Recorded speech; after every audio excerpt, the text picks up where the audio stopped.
Got on my leather jacket Thriller. The show ain't nothing Miller. Man, I'm a lady killer. If I want her, I'm a stealer. I promise I can make her fly away like caterpillars. So if you don't know by now, then you should probably get familiar. Well, hello everybody. Welcome to Monday Ask the Expert, July 27th. George, what the heck has been going on this weekend? I've got a stack of papers this thick for notes tonight. This is crazy. Gonna need a Bible. It's crazy. Well, it's good to have you back. People thought, you took a powder on me last on Friday, but I explained that you had gotten called away, and that when business calls, you have to go, and but we miss you because our audience had to sit through me for 1 hour and 2 minutes. Oh, good Lord. They survived, so we'll be okay. It was a soliloquy. I can't look at the show yet. I'm dying to see it. No. Well, I have to tell you, it was a soliloquy, and I think I covered everything under the sun. But it's great to have everybody here on this Monday, and we're going to talk about a lot of things. George and I have been talking over the weekend, and there's just so much that's been happening. And, the world, George, it feels like it's been turned upside down. It feels like, what we were taught as kids doesn't seem to be the standard anymore. And it seems like we've got business owners going to jail, and we have not so peaceful protesters who are being, let go with a slap on the wrist, or and district attorneys that are refusing to prosecute. We were just talking about some stuff that happened over the weekend that wasn't even reported, right, George? Yeah, I mean, so let's go right into it. What do you think? Yeah, I think so. Let's do it. Let's see. Let me bring this up. So today, this in Manhattan, I got this from Nicole Maliotakis' page. In Manhattan this weekend, I'm not going to turn the audio on because it's pretty nasty, but I will show you what happened in Manhattan that very few people reported on. Very few news channels picked this up. But Manhattan was a complete danger zone, especially over on the FDR last night. You could see peaceful protesters, which I clearly, there's a distinction between protesters and this angry mob, right? I mean, yeah. This is not protesting. This is complete calling for chaos. And the mayor set up a system where the cops are afraid to do anything now. So the cops go near these people. The cops are the ones that get in trouble. The world has turned upside down. And if we don't fix it soon, we are going to be living in a third world country. De Blasio needs to be removed from office. We can't afford another year of this guy. It's a disaster of epic proportions. Yeah, but it's not just us, right? I mean, this is happening all over the country. It's happening in Portland. It's happening in Seattle. It's happening in Chicago. It's happening in LA. It's crazy.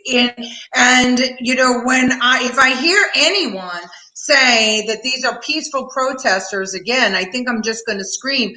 I want to start off with our first comment now, was from Janet Gonzalez, who says, I want to know how activists in places like Portland take over roads, smash windows, light buildings on fire, and still have the press call them nonviolent. Well, as it turns out, these are well-trained activists using intelligent, highly developed tactics. And you know what? That's right, Janet. It certainly is. We can see by this video here that they're setting things on fire. They're jumping up on top of police vehicles. They're looting and rioting and breaking windows.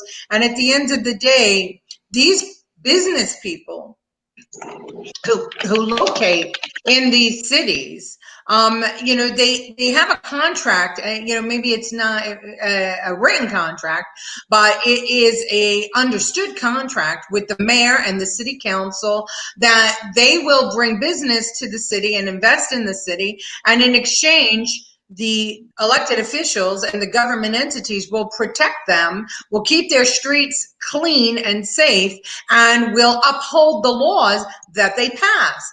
But we have a Speaker of the City Council, Corey Johnson. We have a public advocate, Jumani Williams, who are just and we have district attorneys who are turning a blind eye towards this kind of criminal activity. And even if the police risk their own safety to bring these mostly peaceful protesters in, they're not prosecuted. So why bother? So who pays for this? Who lives in fear? Who pays for it is the business owners and the citizens of the city who have this unwritten contract with their elected officials to be able to live in a peaceful, lawful place. And it's just not happening. And listen, George, you and I have spoken about this over and over again. We both believe in the right to protest, right? I mean, we're both protesters. That's what we do. Million percent. We support people's right to change their government, and that's the beauty of America, and that's why I love America so much. Is you stand up for what's wrong and you negotiate and you change it. But this is not the way to do it. As angry as we are at de Blasio, I never showed up at his house and threw a brick through his window. It's not the way it's supposed to be done. It's actually in the Constitution. Everyone thinks, I think Chris Cuomo made that quote, who said protests have to be peaceful? The U.S. Constitution said it. It literally says it. Peaceful protesting should be, supported. And I can't agree more. But this is anarchy. And the even sadder part is that it didn't get a lot of coverage. Why do you think it wouldn't get a lot of coverage? Well, we know that the news media I've said it before and people think I'm crazy, but you and I discussed this the last time we were on together. Never in history has there been such collusion between established politicians, the news media, and even, religious leaders against one president, and that president is Donald Trump. And, the news media does not want to show us anything that's going to make these quote unquote mostly peaceful protesters look bad.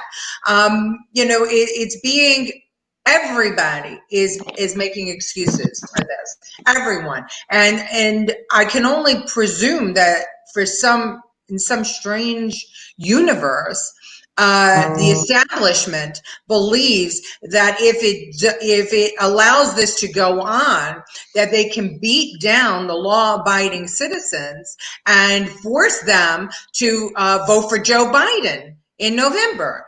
And I think that they are making a grave miscalculation, because I think at the end of the day, the people who go to work every day, who pay their mortgages every day, the small business owners who have done everything by the books but are still being held down, I think all of those people are going to vote for anybody other than the establishment's candidate. And at this point in time, the establishment is the news media, is our a lot of religious leaders who have spoken out against the president, is the established, people in Washington, both Democrat and Republicans.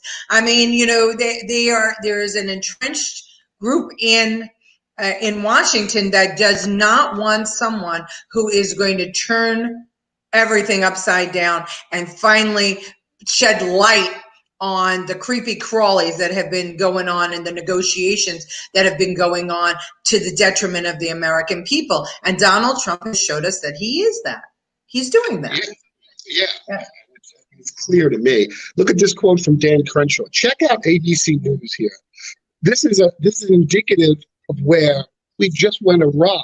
It's more important to be right than it is to be correct in these people's minds. Read that. Protesters in California set fire to a courthouse, damaged a police station, and assaulted officers after a peaceful demonstration intensified. It was not a peaceful demonstration. What are you smoking crack? I don't even process why someone would write that unless they had a political agenda, and they do.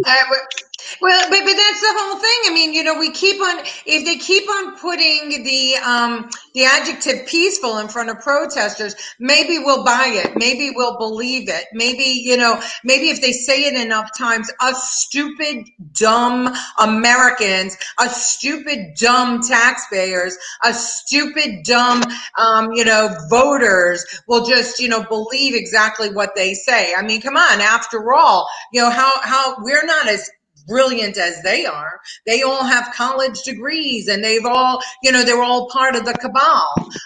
So you know what? Guess what? I'm going to call you the entrenched mob. We're not that stupid and dumb, and we're not going to buy your bullshit. We know what you're doing, and we see right through it, and we are going to vote with what makes sense for us, and we're going to vote for people who understand that is all we want is our ability to have life, liberty, and the pursuit of happiness, and we will stand for injustice when it comes, and we will stand for what's right. And this angry mob that wants us all to sanitize our history and speak in only political correct terms and be homogenized so we all look the same, all wear the same stuff, all act the same. They are going to be defeated, and they're going to be defeated by the regular people, the people that this entrenched mob thinks that they can just keep on saying, pulling the wool over our eyes. I mean, basically what they're saying is, don't watch my hands. Just watch the puff of smoke. Watch the magic happen. George, today we have a lot of comments. I think that everybody's fed up. We have Lenora Palermo with us, who said that video that you just showed was a disgrace. Michelangelo Campisi, he's calling for Anna Serrano to join us on our show, and I hope she comes and she watches. My sister in so many things, my Native American sister, Margie Mastro Marino, who is the founder of Red Storm Drum and Dance Troupe, who's married to that's her maiden name. Her married name is Margie Bold Eagle. She's married to Robert Bold Eagle. She says a big problem is the media and social media not showing what is really going on. And Margie, we absolutely agree with you. And George just showed us that wasn't very widely covered today. What went on on the FDR. Michael's calling out to Vicky Palladino. Vicky's a good friend, and she should be watching the show, and maybe one day we'll have her on. Jay Francis says it's time to punch these people in the face. Jay, I don't know. You know what? When you say things like that, I wonder. The kids don't know any better. The kids think they're doing the right thing. And yeah. George, maybe we'll talk a little bit about TikTok in a minute. But where's their parents? Jay, where are their parents? Their parents see them getting dressed up in black, taking their skateboard or their bicycles and strapping on their backpacks. Where are their parents? How come we haven't yet had a politician who says, you know what? We are going to, anyone that's caught, if they are not gainfully employed, or if they are still under their parents' household, under Obamacare, and that 26 years old, you can be still a dependent of your parent's going to have to pay for the damages that were done in the city. Why doesn't that happen? Jody Wasserman is on board. Jody's a good friend. She's a comedian, a funny woman. Jody, how do we get rid of the Blasio is her question. And you know what, Jody? Here's the dilemma. So you get rid of de Blasio, and the next person in line is Jumaane Williams, and Jumaane thinks de Blasio is not far left enough.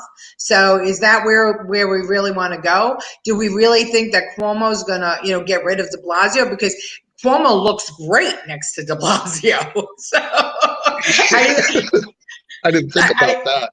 Yeah, I think he's not going to want, really want to remove de Blasio, although he has the power to do it, and enough New Yorkers want it.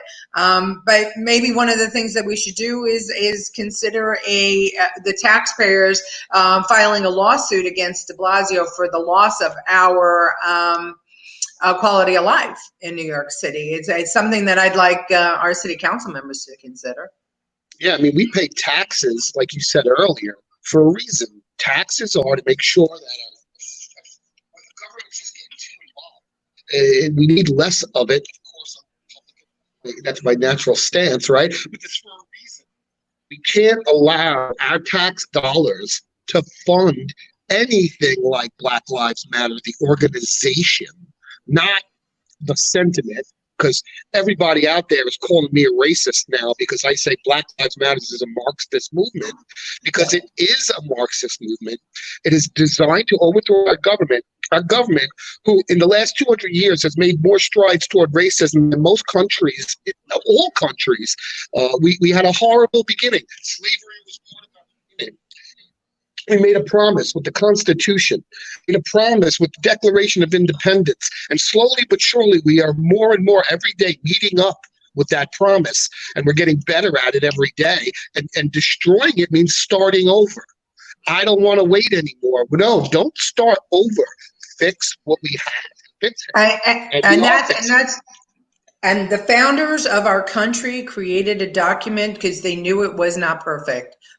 They knew they were not perfect, and the document was not perfect. And all of the amendments that came to the Constitution and to the Bill of Rights, they came because we realized we weren't perfect. And again, George alluded to something. He actually said it. He said that this is an anarchist movement. It's not about the sentiment that Black Lives Matter, because I don't think that there's anybody watching us now or anybody out there that does not agree that Black lives do matter. And what happened to George Floyd was an absolute abomination.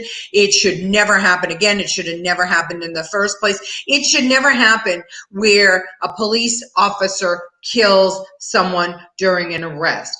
But it does happen. It happens because the nature of arrest is not a simple thing, right? We're not trained as human beings to just put our hands behind our back and give up. Once upon a time we were. My parents, I had such respect, and I still have such respect for the police. And, look, I don't think any one of us, if we are pulled over or we see the sirens from a cop behind us, even if we immediately panic, right? Did I do something wrong? What did myself? I do? Yeah. We all do. We all, and I understand that in the Black community, and I'm told this over and over from my Black friends, that in the Black community, especially if you're a Black man, that really that sound strikes terror in your heart, because you don't know what's going to happen to you. But in the Black community, that sound often also strikes terror into the heart of moms and dads, because they don't know what's going on. They don't know, if their kid is okay. It strikes terror into all of our hearts. And when we try and separate ourselves out and say it only strikes fear into Black men, it's not true. It doesn't only strike fear into Black men.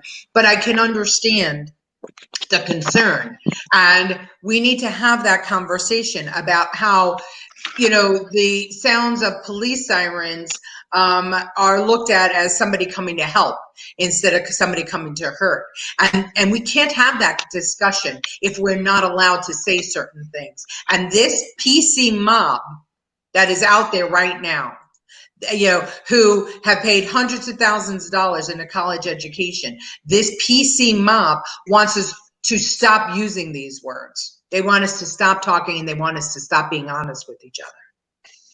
Yeah, it's disgraceful. Again, I keep looping back to, in 1960, to be a Black person in America was awful. In 1950, it was worse. In 1940, it was worse. In 1930, it was even worse than that.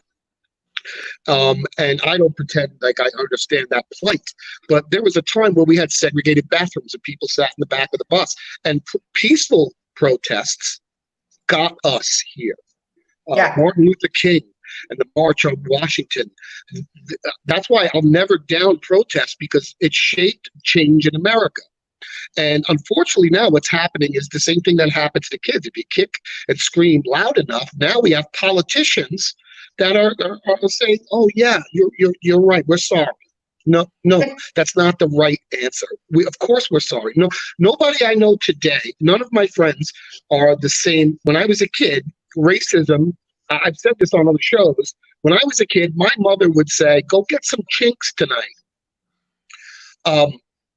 If that word came out of my mouth or any of Gina's kids' mouths, I would start twitching. Why? Yeah. Because I learned that people get upset, and I don't want to see anyone. Don't move so much, George. Your sound is going in and out. Oh, this stupid fool. I'm going to reconnect. Talk for a minute. I'm going to reconnect. Okay. All right. Well, I'm going to go through some of the people that are here with us today. Margie Bald Eagle says it's not that we're stupid or dumb. It's that not enough of us will speak up out of fear of being chastised or worse. And you're absolutely right, Margie, because what's happening is, I mean, where George was going with this is the word racist is being thrown around now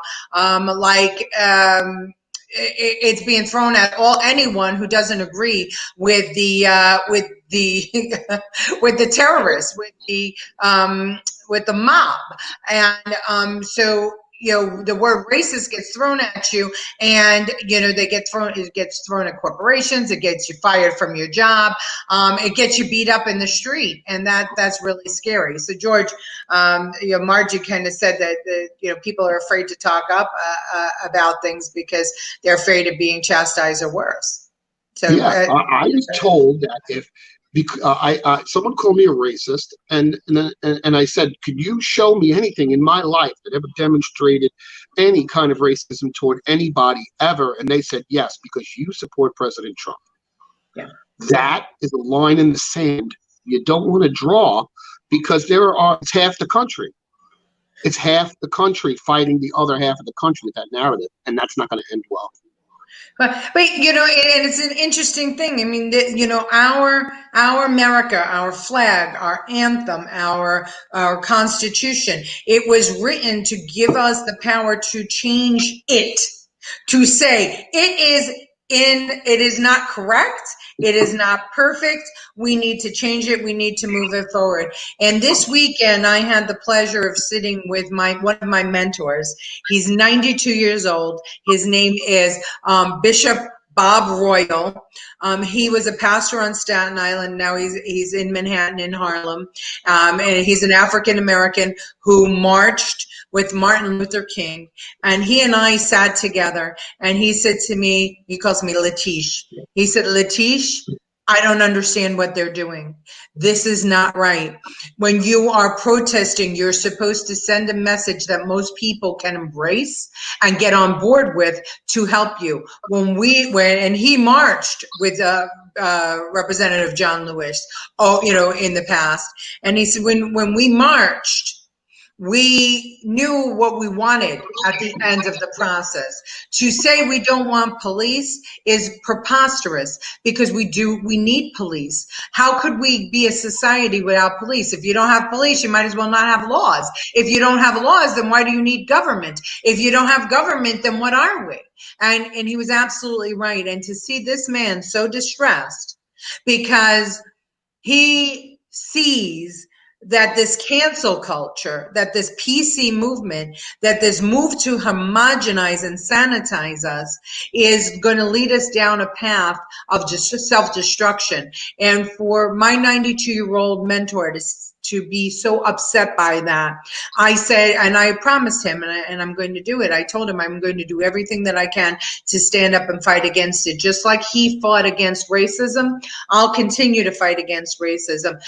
But I'm also going to continue to fight against anti-Americanism. They are synonymous. If you fight against racism, you are a patriot. It is not that if you think Black Lives Matter, that you must be against America. And this is where the anarchists are muddying up the message, George. And you know what? I reject the notion that America is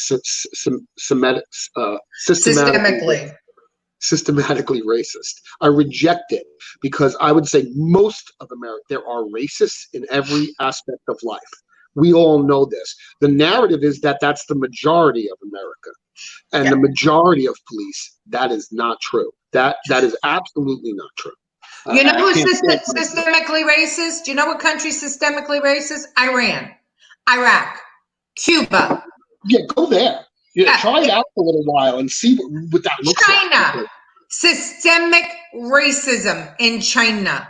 I mean, these countries have systemic racism. We do not have systemic racism. We have racists who reside in our system. Some would say Joe Biden is one, or was one at one point in time, or has expressed racist notions. But we've had it in our system. And there's still probably people in our system that are racist. But to say that we are systemically racist, not true.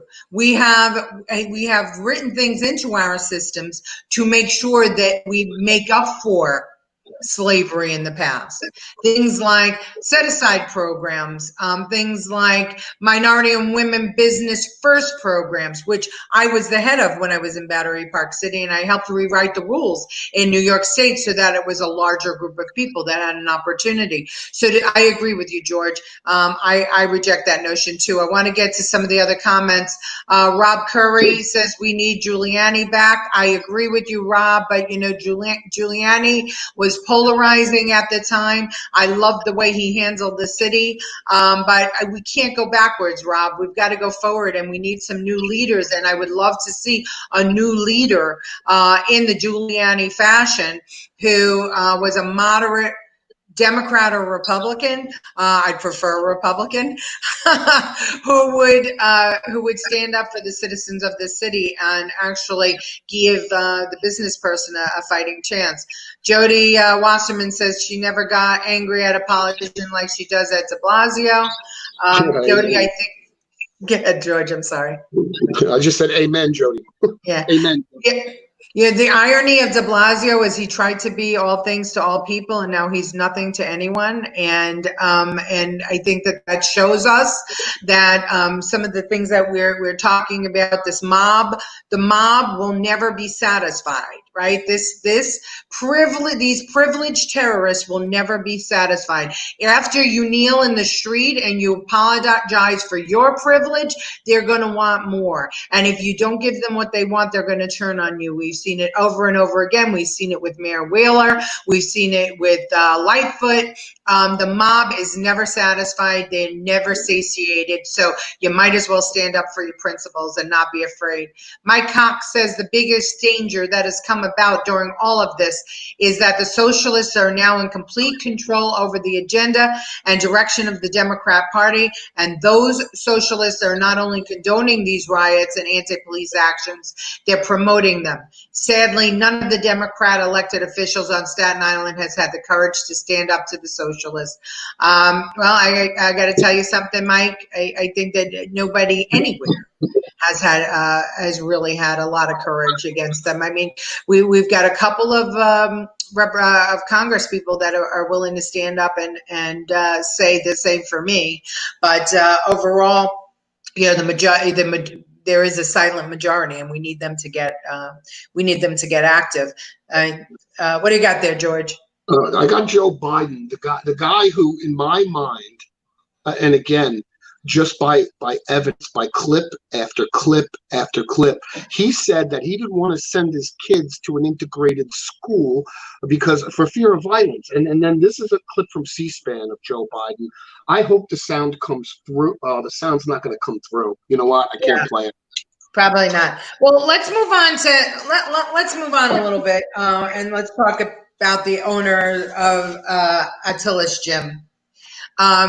They wanted to open in New Jersey. They wanted their customers wanted to open. I think we were in it was after week like 5 or 6 of COVID. They said that they could do it safely. They said that that naturally in a gym you disinfect and you keep distance, and it was necessary. Oops, we lost George again. And it was necessary for people's health and mental well-being, and so they tried everything. They put their equipment in the parking lot. Then they had their members sign disclaimers and be masked up and wear gloves.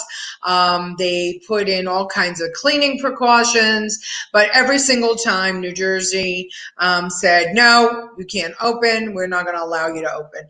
And so as the phases of opening occurred in New Jersey and the mandates came down for how you were supposed to act with whatever industry, the owners of Atilis Gym said, we need to open. We need to open for our business, and we need to open for the sanity of our members.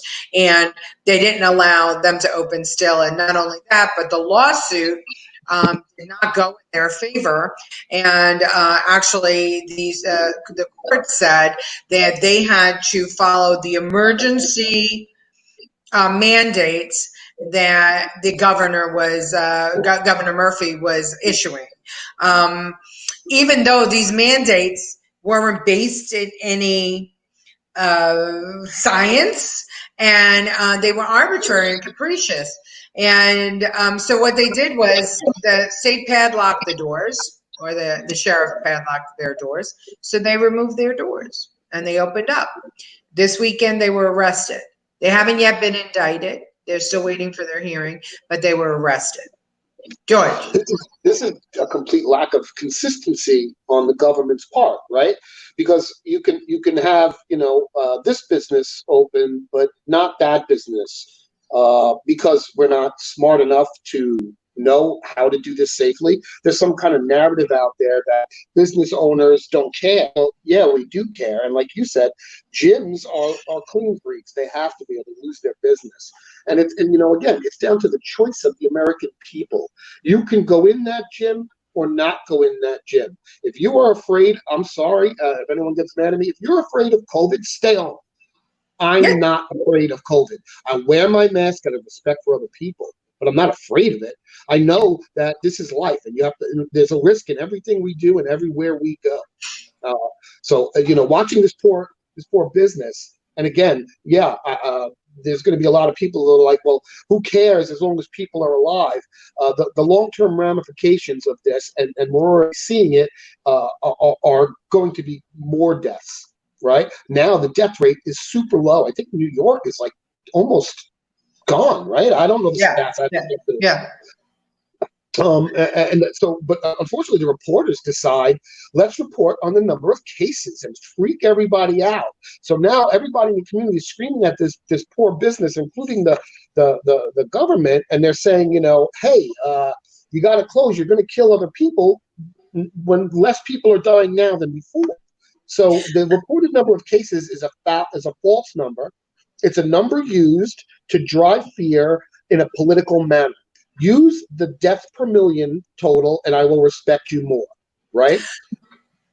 Well, I wish my friend Joe Norman was here with us today, because he told me a story over the weekend that a friend brought his mom to get a COVID test because she was starting to, feel under the weather, and they thought that, let's see, what's going on. And so they went to the testing center, and they gave their information and their insurance card and all that, filled out the paperwork, and waited in the waiting room.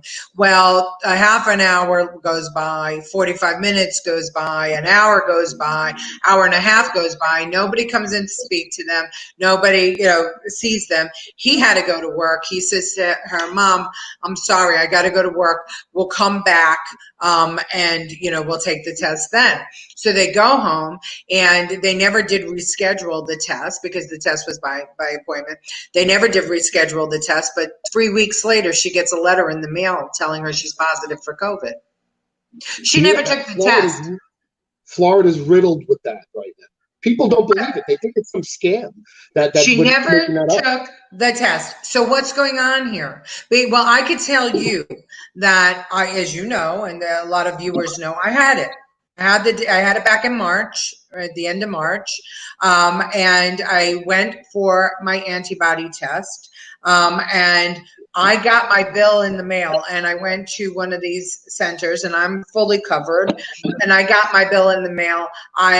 Because I was out of network, the test was $2,300 from my test. And I just went for the antibody test. It's a blood test. Well, I went for both. They gave me an active COVID test and an antibody test. So if you know, is there some sort of nefarious situation growing out of this need and desire and this hyper hysteria that we need more testing? I think so, because I can tell you right now, after 9/11, we at the Battery Park City Authority, people moved in and started putting things in Battery Park City that they thought that the police or the army or whatever needed. And after all was said and done, and months after Battery Park City was cleaned up, the authority got a bill from a fencing company for millions of dollars because they moved in and put fences across Battery Park City. Nobody ordered the fence. We certainly didn't. The bill was never paid, but they thought that they were going to make a quick couple of $1 million. It's going to go on everywhere, and those people should be punished to the nth degree of the law. Like, we should be coming down on that like a hammer. That's disgraceful. Yeah, but that's not only is that taking money out of our pockets, right? It's bilking the insurance companies, it's bilking all of us, but it is impacting our lives, because when we see things like that happen in Illinois and Indiana and Florida and South Carolina, it now drives up the numbers of positive COVIDs, and it throws off all the science, and it puts people's lives at risk, because now we don't know. Wear a mask, don't wear a mask. Should we open? Did we open too soon? How many of these nefarious or non-existent tests for positive COVIDs are there that are causing us to stay closed as a nation? We need to get to the bottom of this, and we need the FBI and the CIA and the tax department and the medical department. We need to figure this out, because somebody might be trying to have a get rich quick scheme, but no question. I know 4 people that got that same problem that you did down in Florida. My friends in Florida got they didn't even go in. They got their letter saying they were COVID positive with never, ever showing up inside. And these are 4 friends. This isn't like some conspiracy theory. So they were like, I got a COVID positive test. I never went for a test. I haven't been to a doctor in 2 years. So how did that happen? How did it happen? Well, we need our elected officials to address this. We need to hear more about this. It can't just be, a lone voice over here and a lone voice over there. I know the Governor DeSantis was on the news, and he said that he knew that it was happening, but nobody is really, taking it to the next level of finding out where these are coming from. Because if these numbers are inflated, how inflated? Is the science working, or is it not working? Are the measures we're taking working or not? And how much in tax dollars is being built out of our pockets through this whole process?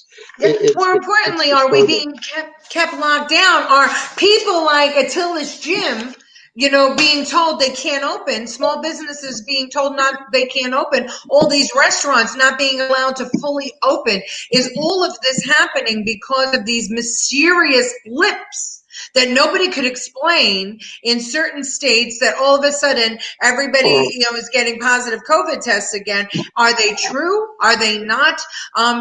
Is this part of the overall plan to destroy America? I'm not a conspiracy theorist, but if you ask me, COVID has been politicized since the moment it hit us. Well, we heard from Nancy Pelosi saying, now she calls it the Trump virus. Could this be part of the overall plan with the so-called peaceful protesters. If they were really worried about this virus spread to the point where if they feel the need to go into businesses and close them down and go into restaurants and fine them for not keeping social distancing rules, but allow 10,000 people to march shoulder to shoulder without saying a peep. And I've actually been told, but those people wear masks. Shut up. I saw the videos. I see the pictures. Not everybody had masks on at those protests. I will show me every protest in this country, and I will show you a picture that the news didn't post that I found on Facebook of people not wearing masks. The news media will only put those pictures of people with masks on. I actually had somebody tell me to my face, but yeah, we're more responsible. What? Yeah. What?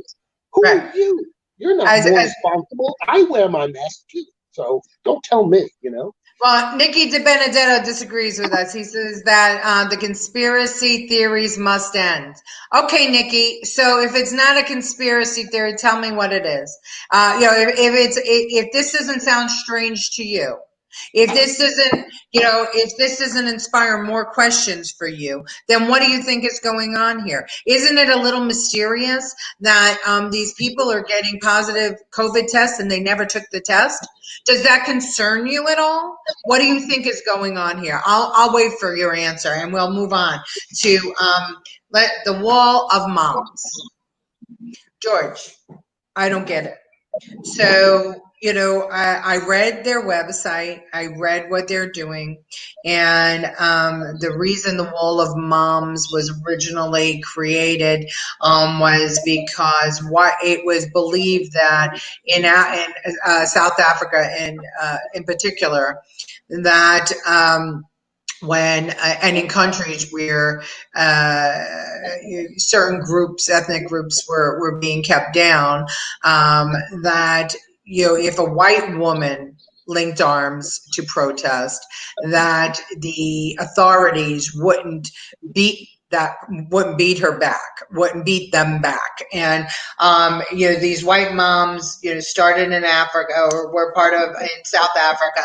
And the goal here was because they were upper echelons, white, and if you will, privileged women, the South African authorities would hear them and they could protect the protesters and nobody would be carted off or harmed or damaged.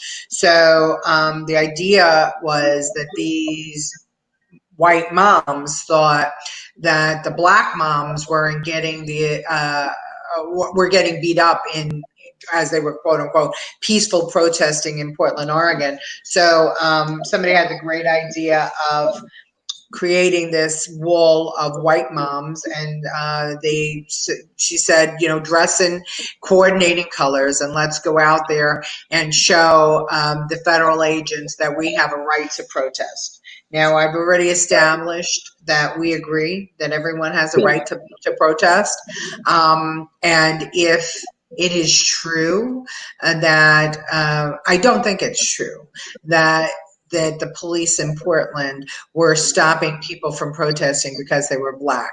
I think it was quite the contrary. If you take a look at any of the video footage of the mostly peaceful protesters when they were banging on doors with hammers trying to get in so that they can burn the federal courthouse, or throwing garbage or throwing bottles. If you look in that crowd was mostly white and they were mostly college-age students. So this wall of moms going to Portland they've now gone to Chicago, and now they're going to Jerusalem. And I wonder, what message are we sending to our kids when these moms are willing to stand in between officers and crazy privileged terrorists who are trying to harm our police officers and trying to burn down our buildings? How do those moms go home and talk to their grandchildren, their children, about what they're doing? What do they say they're doing? Protecting the First Amendment? You already said, and it's true. Read it. In the First Amendment, the right to assemble, the right of free speech, the right to protest states that you have every right and you should be protected under the law if it is a peaceful protest. These are not peaceful protests. No, not even close. And I'm sure there are people that go out there with the pure intention of it being peaceful. They don't, they don't know. But when the minute it turns violent, you kind of have to back off of it. We're being put in a position. This isn't protesting. This is a revolution, right? I mean, this is more like a revolution than like a protest. And a revolution is a war. Do we want a war? Is that what the end goal is a war? That's not going to save lives. That's going to further divide us, not unite us. In a time where we're more united than ever, we elected the first black president. The minute people saw the video of that cop and that poor man, we all agreed immediately. This is horrendous. Stop it now. This is terrible. And it didn't seem to matter because there was a political narrative to go along with it. It's a revolution that they're trying to start, and we don't need a revolution. We've made enough progress in the last 200 years to not give up on this, right? I mean, I can't imagine if we could go back in time what some people from 1960 would say. Listen, the interesting thing, and it's an argument that I've had with a couple of people, to focus on one group and to say that only one group, one minority, one color group has been ill-treated in America is hypocritical. Because listen, I'll never know what it's like to be a black man, but I know what it is to be a woman. And I know what it is to run for office as a woman. I know what it is to be in corporations as a woman. I know what it is to be in business as a woman. And I can tell you that the change from when I first opened my first business in the 1980s to today is amazing. But there's a long way to go. Even with the women's movement being 50 years old, and today this year we're celebrating our 100th anniversary of getting the right to vote 100 years ago. But people have to realize we got the vote after the black people got the vote. African American, after black people got to vote, women got to vote.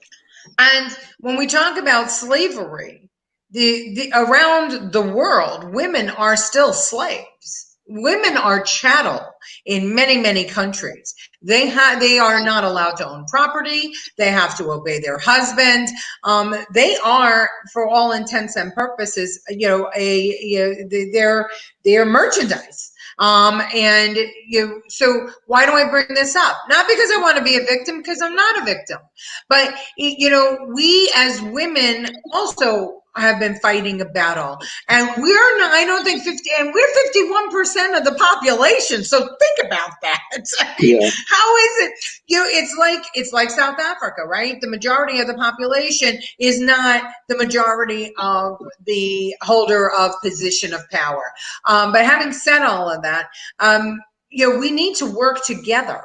And if we don't separate ourselves out, if the Chinese and the Japanese and the women and the men and black and all of us get together and have real conversations, George, about how to make America better, we are going to do much, much better for the future of our children than we are if we continue going on as we are today, because that message is so polluted that these so-called peaceful protesters are espousing. I can't follow it, George. I don't know what they want.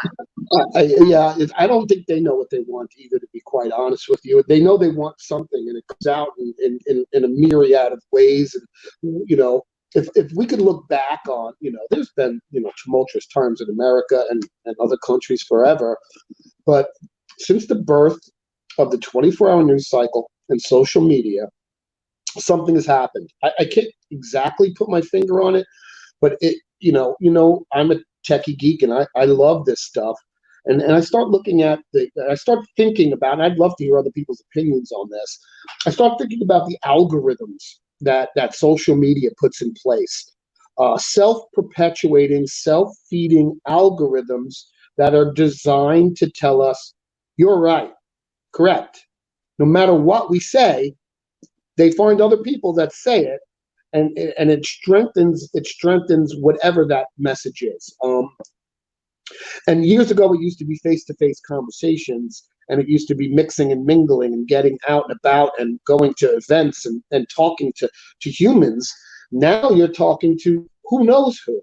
Who knows who are on those platforms with an agenda? Everyone says they're worried about Trump and Russian collusion. Well, a well-armed army of social media people can absolutely impact just about anything that's going on in this world. Understanding the algorithms, how they work, and how to feed them could maybe I'm getting too, I know it's going to be about a conspiracy You have theory. to tell them about TikTok, because we have a lot of parents and grandparents watching today. You have to tell them about it. Get your kids off TikTok. TikTok's algorithm is even deeper than that. TikTok's algorithm, social media, Facebook, Twitter, Instagram, they all have these algorithms. They're originally designed for e-commerce, but now they're used for content. So Instagram, Facebook, they're not as bad as TikTok in their algorithm implementation. TikTok is even further hyper focused on feeding you back what agrees with you. So if you're on TikTok and you like a Donald Trump post, they'll show you another one. If you like that one, they'll show you another one. And if you like that one, they'll show you another one. They won't show you a Joe Biden post, right? And even I, who believe Joe Biden has had 43 years to prove he's not racist and has failed, want that, right? I want both sides of this wall. And TikTok is feeding your children exactly what they want to hear. TikTok's the 20th place trophy for your kid brain. Get them off of it. That's the best advice I can give any parent. For everybody, so that you understand, I mean, if your kid is only shown other people agreeing with his or her point of view, soon that child's going to believe that point of view is the only point of view there is out there. And if that point of view is the only point of view that is out there, then they're right. They're right in their assumptions. And then they go out in the world, and then they espouse that. And if enough kids believe so, and they begin to believe so strongly in that opinion that you can't talk them out of it, because they know that on TikTok or on social media, thousands of people agree with me. Think about what that would be like if the Ku Klux Klan got hold of that. If the Marxists got hold of it, if Antifa got hold of it, guess what? We'll go back to Nick DiBenedetto, who says that conspiracy theories have to stop. No, Nick DiBenedetto, there are a lot of reasons why we should believe and we should understand that Antifa exists. And they are doing some really, really bad things out there. Yeah, and it's not just that. Listen, I'll use the example. I mean, Gina's son is very into politics. You know this. You know him. He loves politics, and he is so pro-Trump that I have to balance him out with the Democratic point of view, because TikTok's not doing it. So now I find myself on the other side of the coin just to balance his view. You can't just listen, even Trump is not perfect. Nobody's perfect. Don't believe everything you hear. And I have to actually show him the Democratic side of things, not the psycho left, but the real Democratic side of things. We're not that far off from, believe it or not. And then here's Nick again. Does all my information come from right-wing news outlets? The questionable things that are happening around COVID is due to bad management. Reason being is there's something we've never faced before. Our healthcare system wasn't equipped for this type of virus. They're scrambling to develop medicines, trying to protect the vulnerable, and making decisions on the fly. It's easy being Monday morning quarterback. What's not easy is handling things in real time. I agree with you, Nick, to a degree. But here's the thing. The bad management, absolutely. In a lot of Not cases, bad management, incomplete management, because where unknown. was the playbook? Right, and the healthcare systems, and the whole reason we went into COVID mode was not to overload the hospitals. Right, that everyone agreed. You're right. We don't want to overload the hospitals, but the reality is there's so much misinformation. It's a cloud of misinformation, and all I would ask you, Nick, is to look at everything through through a skeptic's eye. I am not. I don't. I watch CNN as much as I watch Fox, and I got to be honest, I hate both of them. They feed me their agenda. I don't want their agenda. What I want is the truth. The news used to give us the truth. They don't anymore. So everything needs to be viewed with a skeptic's eye. But if you don't think that there's a political agenda being pushed, we're in a lot of trouble. We have to make it clear some of the information out there is bullshit. And I'm not saying it's just on the left or on the right. There's just an agenda.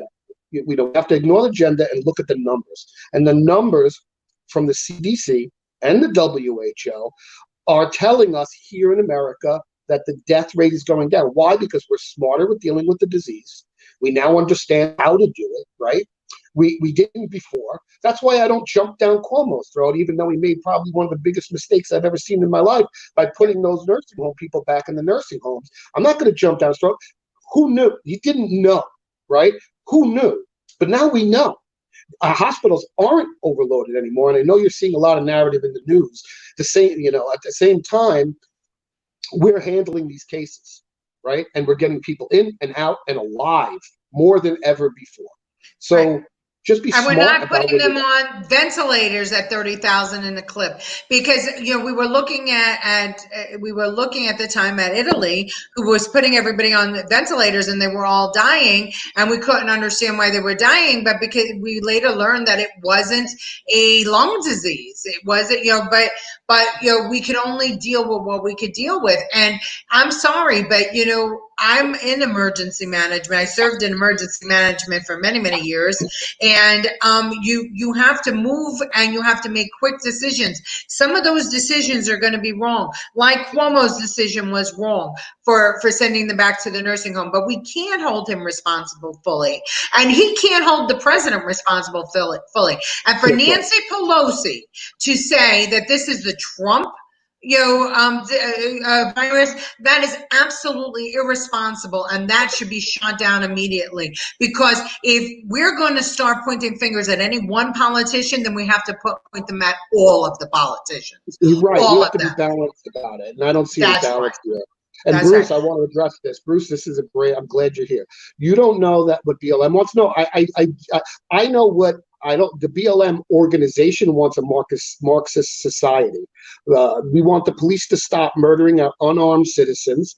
I'm on your team. I don't want the police to murder any unarmed citizens, Chinese, American, white, black. It's horrifying. It happens. I'd like to say the numbers support that it happens more in the black community, but they don't.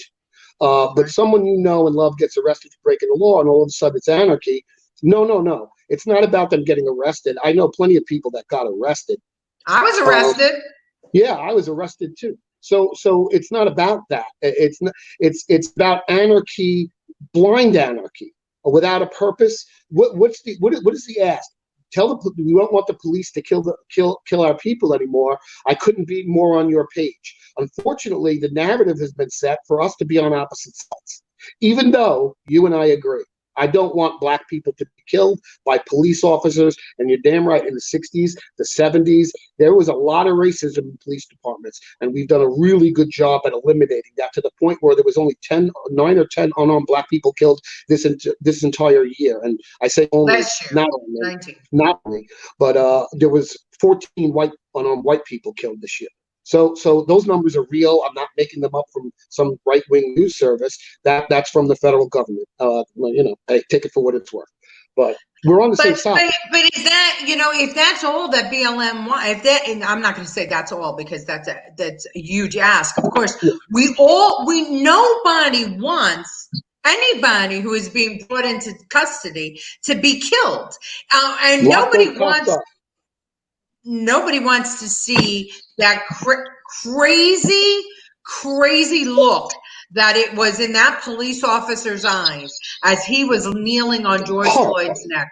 He was checked out. Something was absolutely wrong with that man, and you knew he was not in the right frame of mind. You knew it. That But guy nobody should wants go to to see gas that. station. Yeah, But and it's worse when cop does it. And you know what? Their punishment, in my eyes, if they're found truly guilty, should be worse because they're entrusted with public trust. We're all on the same team. We need to learn how to talk in a way because there'll be way more progress made if we row that boat the same direction, the same way. I mean, wouldn't it be better off if the peaceful protesters were peaceful protesting and the privileged terrorists got out of the picture? Because, you know, I will never get off of it. Nikki DiBenedetto and Bruce, you could tell me all you want that Antifa is not involved in this, and I do not believe you, because I have seen it with my eyes. I've seen what they do, and they have hijacked this movement.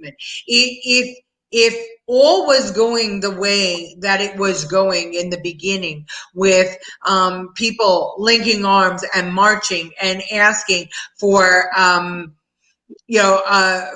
to meet in the middle, to discuss and to address police murdering people in their custody. In their opinion, at the time, it was Black people. That's what they wanted to talk about.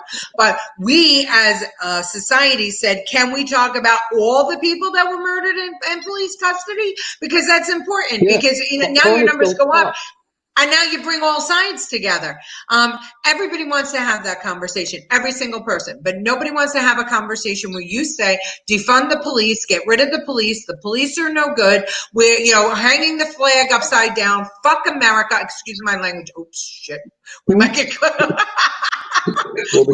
we might get thrown off the air for that. We're not already cut off. That America, we want anarchy, we want communism, we want socialism. Some people are on board with that, but I'm not on board with that. And I'm 57 years old, Nikki and Bruce, 57 years old. Ever since I was told about the difference between black and white, my parents taught me there is no difference other than the glow of the skin, or where, there's no difference between two people. And I still to that day maintain it. And the people that I love close to me are Black, are Pakistani, are Indian. I don't even care what they are. They're just people I love. I don't care either. And Jerry, this is great. So you have to acknowledge the presence of white supremacists at the protests. If I see them, I'll acknowledge them. I haven't really seen white people. I haven't seen it. I'm not saying there's not a news story somewhere I must have missed. I saw them on video. Violence. I hate those people as much as I do Antifa. So we're on the same page again. This is something we unite on. Nobody wants to see white supremacists or anarchists any place. I am with you. A matter of fact, KKK killed more Black people than we'll ever be able to count in our lifetimes. We've all but eliminated those killings. Somehow we've come together, and I'm not saying they're not still around. Those people are absolutely around. And our job as white people, Black people, purple people is to call them out when we see them, but not to answer them with the same thing. Two wrongs don't make a right. Yeah. That's where it comes from me. So and I agree. There was some videos where white supremacists were getting involved with the BLM movement, and I saw them because I was very distraught over it. And I'd say the same thing, but everyone has a right to protest. Just recognize, what did they say? Politics makes strange bedfellows. Well, isn't it amazing how, when you call for the undermining of America, be careful what you ask for, because the next stop on the train may be to remove all of your rights. You want us all singing the same tune, dancing the same dance, looking the same way, talking the same way. Well, when that all happens, who's going to call the tune? What happens when somebody's overthrown? This brings up an interesting question about free speech too, right? Is there such a thing as free speech if hate speech is blocked, right? you know, to me, hate speech is a way for me to find idiots, right? I know that they're out there. Our First Amendment, does it protect hate speech? This is a question. Not, I don't know the answer to it, but should it? I mean, you know, you can't. Who decides what is hate speech and what isn't is the problem, and that's our politicians, and they suck at it. They really, really suck at it. So I don't trust anybody. I don't think we should filter hate speech. I think we should use it to identify the fools and deal with them as accordingly. Well, you know what, and that's what my Facebook page. I have people. I have liberal Democrats. I have conservative Republicans, and they both have the same complaint that I let everybody comment and I don't block anybody from my Facebook page. And you know, and I say exactly what you said, George. I leave people and I let them comment because they will identify themselves as assholes. They will do it. And, you know, their identification should put your antenna up, and you should say, and I don't care if they're conservative or they're Democrat, if somebody says something that is hateful and stupid, then you should put it in the back of your head. This person's an idiot. I'm hopping over their comment and not paying any attention to it. You have to have a thick skin. And the problem is that we haven't taught our kids to have a thick skin. And I want to get to some, we've had a lot of comments today. Lucille Chavone says that if it's not peaceful, it's wrong, period. Again, it begins at home. Parents need to parent in the formative years. There is no dinner hour any longer. When you teach and hear your children just by sharing a daily meal, being poor means nothing. That's true. I mean, I know many. I was a poor person, and we had to be. I grew up poor. I didn't grow up with privilege. I was poor as could be. Still kind of. Yeah. I remember begging my mother for ice cream from the ice cream man, and we used to have to dig for pennies. And if we didn't come up with the 20 cents, no ice cream. Margie Bold Eagle. Here's the thing no one is saying. The wall of moms are only there during the day when the protests are peaceful, but they are not there in the wee hours when the rioters are out. Margie, that's actually not true, according to their website and according to the news articles I've read.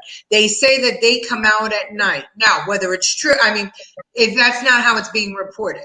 So you may be right, I may be wrong. I can just tell you what I was read, that they're there supposedly to be between the mostly peaceful protesters who we see aren't peaceful at all, and the law enforcement. You already read Nick's comments. Nick said nobody's saying radical groups don't exist. He believes they're on both sides. I'd love if you want to, if any of you guys want to jump on here with us for the next show, info@thevonagency.com, or send a private message to the Vaughn Agency's Facebook page. I'd love to have you guys on to get every side of every story. So please don't hesitate to do that. Nikki, Bruce, Jerry, we don't have to agree on everything to respect each other. And I'd love to have you guys on and get a real handle on both sides of it so we can come to an understanding and end this craziness. Okay, so we're really over, but George, for everybody out there, you should look up the Steele Dossier, and you should see the connection with the Brookings Institute. If you want to know what was really going on with the whole reason that President Trump was impeached. And on Wednesday, George, this is a surprise for you. You don't know this because you weren't here on Friday. Ronte Ogunlai is going to be our guest, but at night. We have a special broadcast at 7 o'clock. He is part of BLM, and he is going to give us his point of view about Black Lives Matter and why the group is so stringent about why we can only focus on Black lives right now. So that's going to be a really lively conversation. So Bruce and Jerry and anyone else that wants to come on and put your point of view. If you have been marching with BLM, if you are part of it, if you consider yourself part of it, we want you on the show. Let's have a conversation, because that's the only way we're going to get to an end where we all agree and that everybody supports. Nikki wants to come on, so that'd be great, Nikki. We'd love to have you on. Send me an email if you could. I put it in the comment sections. We'd love to have you. All right, good. So so it's Wednesday at 7 o'clock. It's a special broadcast of Ask the Expert, and our guest is Ronte Ogumlai. And so, George, we really went over, Is but that our friend Ronte that came to our office? That Ronte? that's Ronte, yeah. Oh, that's great. I'm super excited for that. Yeah. His brother plays in the NFL, and he's a teacher.